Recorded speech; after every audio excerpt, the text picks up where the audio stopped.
Hello, আসসালামু আলাইকুম and welcome back to my another blog. So আজকে হচ্ছে আমি যশোর যাচ্ছি ওয়ান ডে ট্রিপ আমার কাজিনসদের সাথে। সো ইটস 9:37 নাও। আমরা একটু পরে বের হব। আমি এখন হচ্ছে ওদের বাসায় যাচ্ছি, দেন আমরা ওইখান থেকে একসাথে বের হব। সো এখন আমি আমার বোনের বাসায় চলে আসছি, আমরা একটু পরেই বের হব।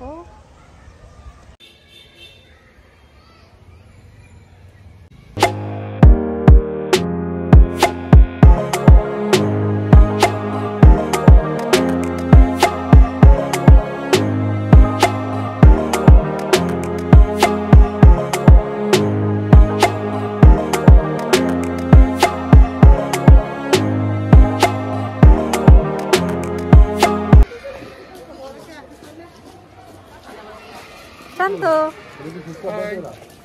তুই উল্টা পাল্টা হাই বলতেছিস। আমি গিফট হয়ে দেবো। ছবি তুলি না, ভিডিও করি।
এখানে সবাই রেডি হচ্ছে, আমরা একটু বাইরে যাব। মেইনলি আমার আপু যখন যশোরে থাকতো তো অনেক বেশি ফ্রেন্ডসরা ছিল, আর ওদের সাথে আমরা এখন দেখা করতে যাচ্ছি সবার সাথে। ওই যে আমার আপু এন্ড ভাইয়াকে দেখা যাচ্ছে।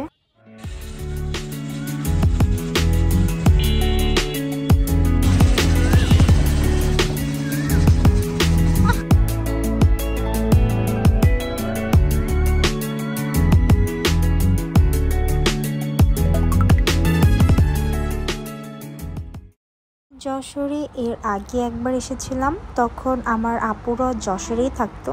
তখন হচ্ছে আমার আপু, আমি আর আমার ফ্রেন্ড আমরা একসাথে ঘুরতে বের হয়েছিলাম আর এই রেস্টুরেন্টটাতে আসছিলাম। এটা অনেক আগের কথা, তখন এই রেস্টুরেন্টটা খুব একটা হাইপ ছিল, ইভেন ফুডস অনেক ভালো ছিল। বাট এইবার এসে একটু ডিসঅ্যাপয়েন্ট হয়েছি, আগের মতো নেই এখন আর। The food was average, but the view and the location is so pretty. আমি মেইনলি যশোর গিয়েছিলাম আমার ফ্রেন্ডের সাথে দেখা করতে, অ্যান্ড ওর সাথে দেখা করতে পেরে আমার অনেক বেশি ভালো লাগছে। Food and the location doesn't matter now. So ইয়া,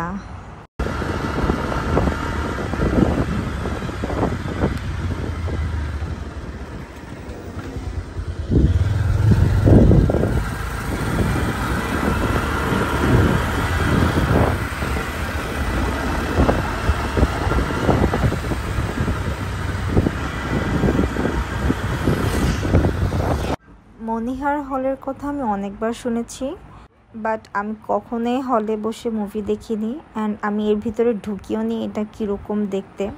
আমার কাজিন বলল যে আপু এই সাইডে মনিহার হল, সো আমি জাস্ট এখানে এসে একটু ঢং করতেছিলাম, দ্যাটস ইট। সো এখন আমরা চলে যাব। অ্যাকচুয়ালি এখানে আমরা বাসের জন্য আসছিলাম, বাসে উঠে খুলনাতে চলে আসব, তার জন্য আমি আর কোনো ভিডিও করতে পারিনি বিকজ আমি অনেক বেশি টায়ার্ড ছিলাম। পুরো দিনই জার্নির উপরে ছিলাম দেখে অ্যাকচুয়ালি এই প্রবলেমটা হয়েছে। So I really hope you guys liked my video, do subscribe to my channel, and thank you so much for watching. Bye bye.